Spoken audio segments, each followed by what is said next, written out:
Hello, church, and welcome to another daily devotion. I'm glad to be joining with you here, wherever you are today, whether you're on a phone or computer or outside, inside, as we continue to try and stay connected while we're physically so much apart from one another. You know, there's a lot of fear around the world today.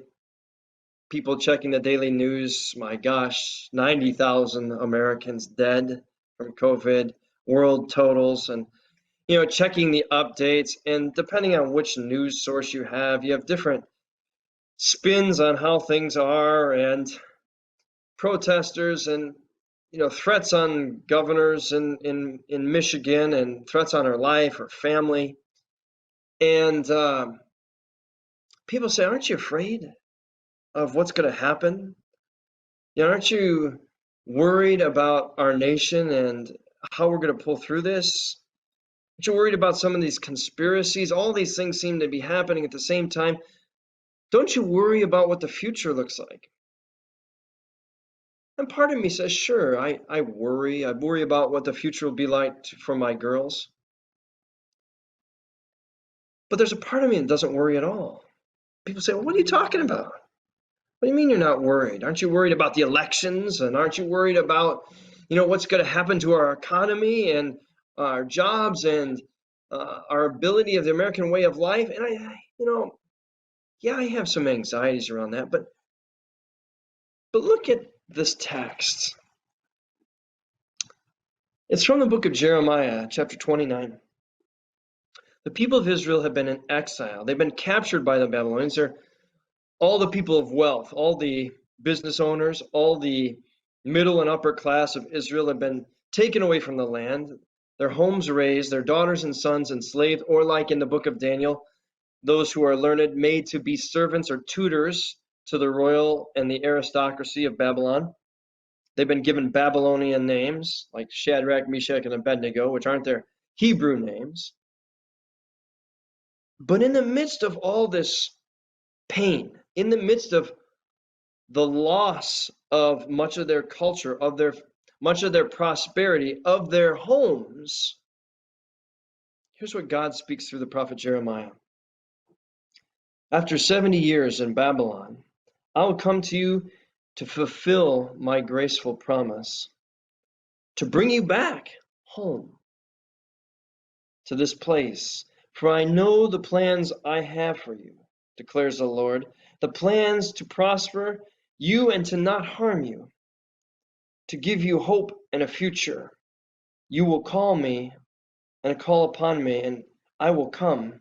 You will pray to me, and I will listen to you. You will seek me and find me when you seek with me with all your heart, and I will be found by you, declares the Lord. That's my point. My point is, just like Israel in the grand scheme of things, and I'm not trying to be a doomsdayer or a Pollyanna,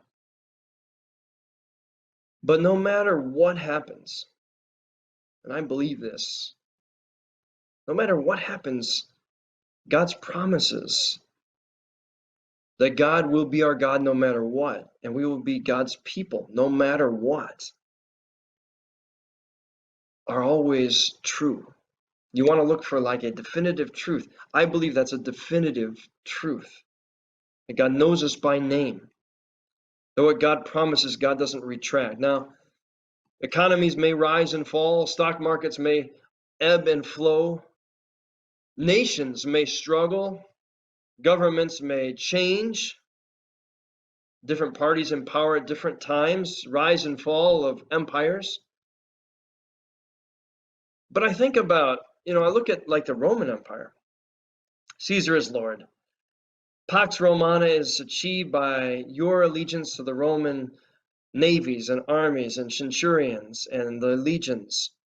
And by the Caesar's grace, you have peace. And all that time, Paul says, no, it's by the power of the living God.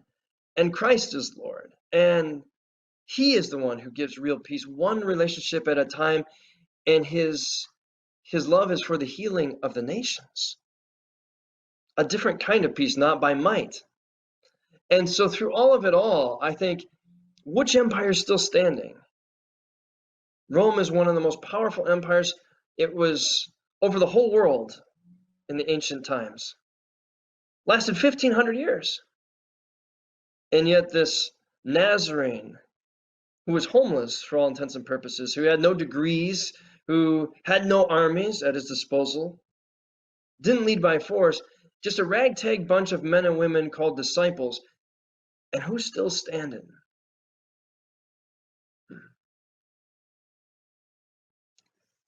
No, the promises of God stand even as the world turns on ends, whether there's pandemics or panic or fear or conspiracies or whatnot. And so in moments when I'm most afraid, I read the promises of God and tell myself, take some heart. The world's been through this before, if history's any teacher. And God's still standing, saying, you'll seek me, and I'll be here. In fact, I never left. May the strength of God, the promises of God. I'm always thinking of that old hymn, standing, standing, standing on the promises of God, my Savior. I sang it wrong, but standing, standing on the promises of God. May the promises of God hold you so that you don't have to endure listening to my singing anymore today. God's peace be with you, my brothers. The promise of God's love for you always. Amen.